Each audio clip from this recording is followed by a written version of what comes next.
लक्ष्मण रेखा। दिल्ली के एक मध्यम वर्गीय इलाके अग्रसेन नगर की चौथी मंजिल पर रहने वाली रश्मि मेहरा को सुबह सुबह बालकनी में बैठना बहुत पसंद था। उसे हल्की धूप, नीचे दौड़ते स्कूली बच्चे और सब्जी वाले की आवाजें सुनना अच्छा लगता था।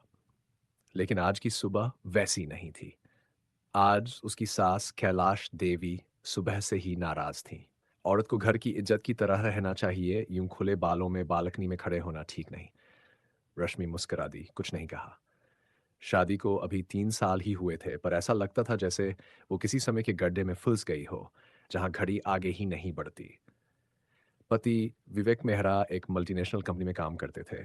समय के बहुत पाबंद, शब्दों के नहीं। हर दिन वही दिनचर्या। सुबह 9 बजे निकल जाना, रात 8 बजे लौटना, और फिर मोबाइल पर झुके रहना। रश्मि कभी बीएड करके स्कूल टीचर बनना चाहती थी। कॉलेज के दिनों में हर किसी को टक्कर देती थी। बहस में आगे, नाटकों में मुख्य भूमिका। लेकिन शादी के बाद कैलाश देवी ने कहा था, बहू घर की लक्ष्मी होती है, बाहर नौकरी करके घर की गरिमा नहीं खोती। विवेक ने भी साफ कहा था, पैसे की जरूरत नहीं, घर संभालो। रश्मि ने धीरे धीरे सब कुछ छोड़ दिया, किताबें, कविताएं, सपने। पर वह भीतर से शांत नहीं थी। रोज सुबह उसकी उंगलियां पेंसिल की ओर बढ़तीं, पर फिर रसोई का प्रेशर कुकर सीटी बजा देता। उसकी सहेली निहारिका, जो कॉलेज में उसकी बेंच पार्टनर थी, अब दिल्ली के एक पब्लिक स्कूल में टीचर थी। जब वो मिलने आई तो रश्मि को देखकर चौंकी। तू तो जैसे गाय बन गई है यार।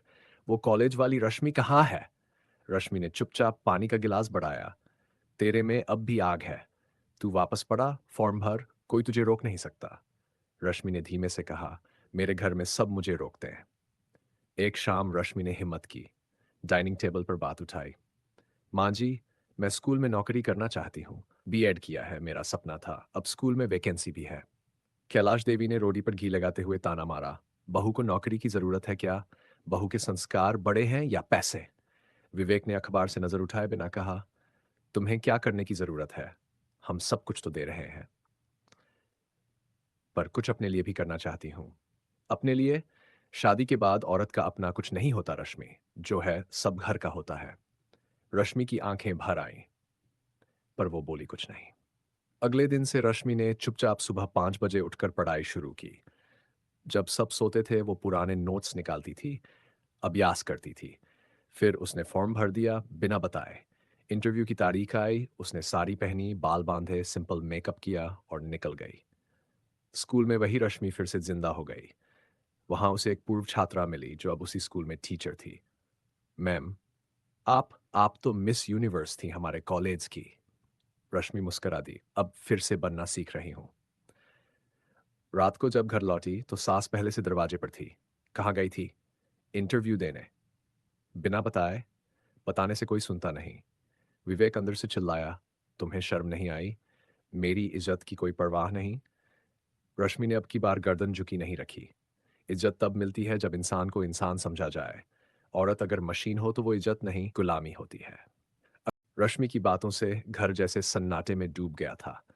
कैलाश देवी के चेहरे पर अपमान की लकीरें थीं और विवेक का चेहरा गुस्से से लाल। तो अब घर की बहू चिल्लाकर बोलेगी? अब नौकरी के लिए घर के मर्दों से बगावत करेगी? कैलाश देवी ने अपनी चूड़ियां जोर से खनकाईं। विवेक ने दीवार की घड़ी की ओर देखा। सुबह 5 बजे तुम क्यों उठ रही थी? वो किताबें क्यों निकाल रखी थी? पढ़ने के लिए, ताकि मैं कुछ बन सकूं। रश्मि ने साफ कहा, कुछ बनने के लिए। विवेक ने ताना मारा, तुम बन चुकी हो मेरी पत्नी। इससे बड़ा तमगा और क्या चाहिए? मैं आपकी पत्नी हूं, लेकिन सिर्फ पत्नी नहीं हूं, मैं रश्मि भी हूं, जिसे पढ़ने, काम करने और खुलकर सांस लेने का अधिकार है। अगले दिन घर में साइलेंस था, पर वो शांत नहीं। तूफान से पहले का सन्नाटा था। रश्मि ने नाश्ता बनाया, पर कोई नहीं बोला। दोपहर में जब वो अपने कमरे में गई, तब सास धीरे से आकर दरवाजे पर खड़ी हो गई। बहू, ये जो तुम कर रही हो ना, ये औरत की मर्यादा के खिलाफ है। माँ जी, औरत की मर्यादा उसकी खामोशी नहीं होती, उसकी आत्मा होती है। जब आत्मा ही घुट रही हो तो मर्यादा किस काम की? हमने भी शादी के बाद अपने सपनों को छोड़ दिया था, लेकिन कभी उफ तक नहीं की। तुम क्यों कर रही हो ये सब? शायद इसलिए माँ जी, ताकि मेरी बेटी को कल सपने छोड़ने न पड़े। उसी शाम स्कूल से कॉल आया, रश्मि जी, आप सिलेक्ट हो गई हैं। हमें आपका आत्मविश्वास और समझदारी बहुत पसंद आई। आप सोमवार से स्कूल जॉइन कर सकती हैं। फोन काटने के बाद रश्मि की आंखें भर आईं, पर वो आंसू इस बार दर्द के नहीं, पहचान के थे। लेकिन जैसे ही वह रसोई में गई, कैलाश देवी ने कहा, अब खाना हम खुद बना लेंगे। तुम तो नौकरी पेशा औरत हो गई हो ना। विवेक चुपचाप बैग उठाकर बाहर चला गया, बिना कुछ कहे। रश्मि को एहसास हो गया, उसकी आज़ादी की कीमत अब उसे घर की दीवारों से चुकानी होगी। सोमवार को रश्मि ने स्कूल ज्वाइन किया।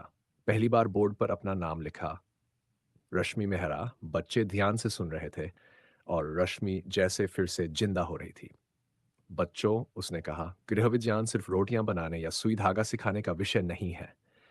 यह ये सिखाता है कि घर को कैसे जिया जाए, ना कि कैसे चुपचाप काटा जाए। छात्राएं ध्यान से देख रही थीं।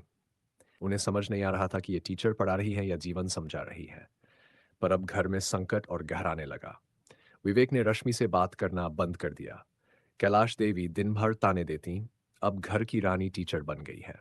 रश्मि थकने लगी थी, लेकिन अब लौटना भी संभव नहीं था। एक दिन निहारिका ने बताया, रश्मि, तेरे स्कूल में एक महिला संगठन वर्कशॉप कर रहा है, घरों में कैद सपनों की कहानियां। तू वहां कुछ बोल सकती है क्या? रश्मि हंस दी। मुझे तो बोलने की आदत छूट चुकी थी, पर अब शायद फिर बोल पाऊं। उस शाम वह मंच पर खड़ी हुई। माइक के सामने आते ही उसे माँ जी की बातें याद आई, विवेक की चुप्पी, अपनी जली हुई कविताएं, बंद हो चुकी डायरी। पर फिर उसने कहा, हम औरतों की सबसे बड़ी विडंबना यही है कि हम अपनी इच्छाओं को शादी के हल्दी कुंकू में घोल देती है। हमें कहा जाता है माँ बनो, पत्नी बनो, बहू बनो, लेकिन खुद मत बनो। मैं रश्मि हूँ और मैं ये नहीं चाहती कि मेरी बेटी सिर्फ किसी की बहू या पत्नी बने। मैं चाहती हूँ कि वो खुद को पहचाने, और ये तभी होगा जब मैं खुद को पहचानूंगी।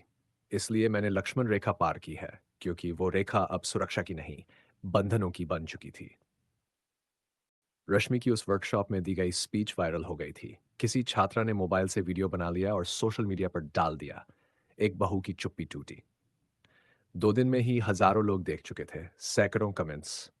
कितनी हिम्मत वाली बात है। मेरे घर की कहानी भी यही है। आज भी औरतों को अपने सपनों के लिए लड़ना पड़ता है। पर तारीफें जितनी तेज थी, उतनी ही ज्यादा थी कानाफूसियां।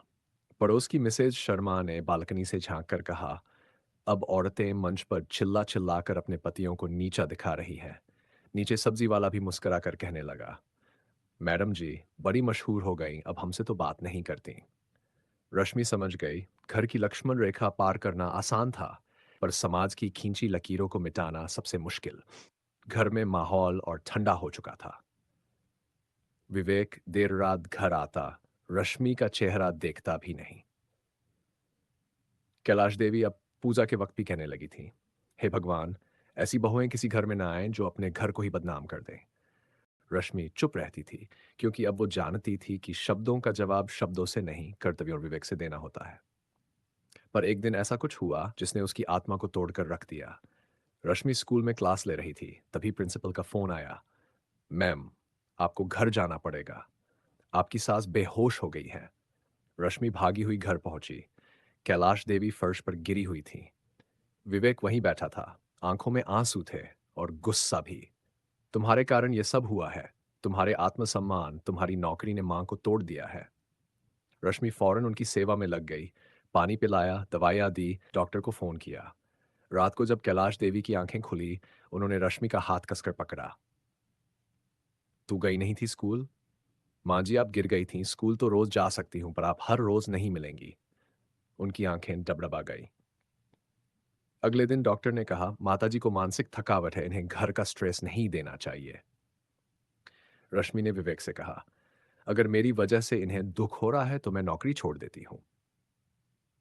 विवेक कुछ पल चुप रहा, फिर पहली बार रश्मि की ओर देखा। तुम सचमुच छोड़ दोगी? हाँ, अगर मेरी मौजूदगी माँ जी की जिंदगी को छोटा कर रही है तो मुझे अपने सपने मारने में कोई संकोच नहीं। विवेक पहली बार कांप गया। मैंने कभी नहीं देखा कि कोई औरत इतना कुछ त्याग कर भी मुस्कुरा सकती है, क्योंकि मैंने उस मुस्कान को कमजोरी नहीं, हिम्मत बनाना सीखा है। उसी रात रश्मि के मोबाइल पर एक ईमेल आया। वह एनजीओ जिसने रश्मि का वीडियो सोशल मीडिया पर पोस्ट किया था, अब उसे महिला सशक्तिकरण सम्मेलन में मुख्य वक्ता के तौर पर आमंत्रित कर रहा था। रश्मि जी, आप अब हमारी आवाज़ हैं, जो आवाज़ घरों में गूंजनी चाहिए, चौपालों में, पंचायतों में और सरकार के गलियारों में भी। अगले दिन सुबह रश्मि ने माँ जी के पांव छुए। माँ जी, मुझे आपसे एक बात कहनी है। कैलाश देवी अब शांत थीं, उनके चेहरे पर अब शिकायत नहीं, थकान थी। माँ जी, मैं नौकरी नहीं छोड़ रही, लेकिन मैं ये वादा करती हूँ कि आपकी देखभाल पहले से ज़्यादा करूँगी, घर में सबकी इज़्ज़त रखूँगी, लेकिन अपनी भी रखूँगी। कैलाश देवी ने पहली बार सिर हिलाया। शायद तू सही कहती है। औरत अगर खुद को नहीं पहचानेगी, तो उसे सब पहचानने से इनकार कर देंगे। फिर वह दिन आया, सम्मेलन का दिन। सैकड़ों लोग, कैमरे, रश्मि मंच पर खड़ी हुई। इस बार न घबराहट थी, न डर। बस एक तेज प्रकाश था, आंखों में, दिल में, शब्दों में। हमारे समाज ने औरत को देवी बनाया, लेकिन घर में उसे नौकर की तरह रखा। उसने मायके में भाई के लिए रोटियां सेंकी, ससुराल में पति के लिए आत्मा बेच दी। लेकिन अब बदलाव की बारी है। अब हम देवी नहीं, जीवित इंसान बनना चाहते हैं, जो सोच सके, जी सके और अपने निर्णय खुद ले सके। पूरा हॉल तालियों से गूंज उठा। इतने के बाद रश्मि को जैसे नया जीवन मिल गया था। स्कूल में छात्राएं अब उससे सिर्फ गृह विज्ञान नहीं, जीवन विज्ञान सीख रही थीं। बच्चियां पूछती, मैम, क्या आप डरती नहीं?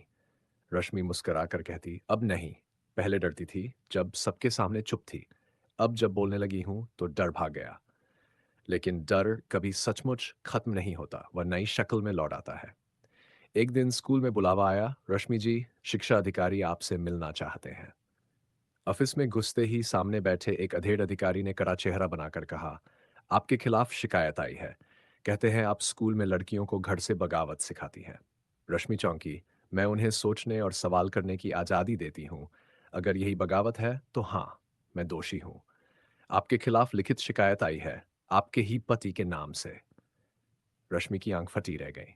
विवेक, उन्होंने, हाँ, उन्होंने कहा है कि आपकी गतिविधियां उनके पारिवारिक सम्मान को ठेस पहुंचा रही हैं।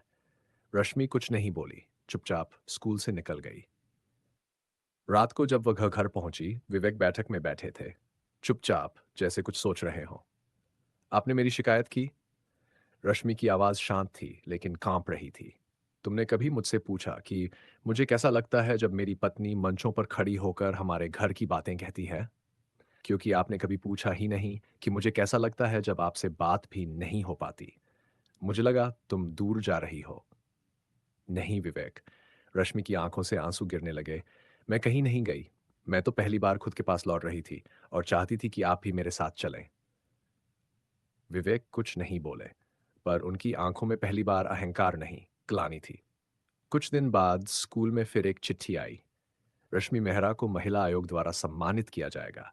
उनकी तस्वीर अखबार में छपी, एक लेख छपा, जो बहू खामोश थी वही अब देश की बेटी बनी। मोहल्ले की वे ही औरतें जो पहले ताना देती थीं, अब कहती, हमारी बहू भी पढ़ना चाहती है। रश्मि जी, आप ही बताएं कहाँ से शुरू करें? कैलाश देवी अब रश्मि के लिए चाय बनाती थीं और एक दिन धीरे से बोली, तेरे जैसी बहू सबको मिले, जो घर भी संभाले और आत्मा भी। लेकिन कहानी यहीं नहीं रुकती। रश्मि ने शहर के अलग-अलग इलाकों में मुक्ति मंच नाम से एक महिला चर्चा चर्चा मंच शुरू किया, जहां घरेलू महिलाएं आकर अपनी बात कह सकती थी, सवाल पूछ सकती थी, सपनों को जुबान दे सकती थी। और वहां हर मंच पर रश्मि कहती, लक्ष्मण रेखा अब मिटानी है, क्योंकि अब रावण बाहर नहीं, हमारी चुप्पी के भीतर बैठा है। एक दिन घर में कुछ अजीब हुआ। विवेक ने रश्मि से कहा, अगर आज फिर कोई स्पीच है तो क्या मैं भी चल सकता हूँ? रश्मि ने चुपचाप उसकी ओर देखा, और पहली बार उसकी मुस्कान में सच्ची साझेदारी थी। अगर आपने भी कभी अपनी माँ, बहन या बेटी की आंखों में टूटते हुए सपने देखे हैं, तो इस कहानी को यहीं मत रोकिए, शेयर कीजिए। शायद आपका एक क्लिक किसी और को बोलने की हिम्मत दे दे। ये सिर्फ रश्मि की कहानी नहीं है। ये हर उस औरत की कहानी है जो हर दिन अपनी पहचान से लड़ रही है। अगर ये कहानी आपके दिल तक पहुंची हो, तो अपनी आवाज़ कमेंट में ज़रूर छोड़िए और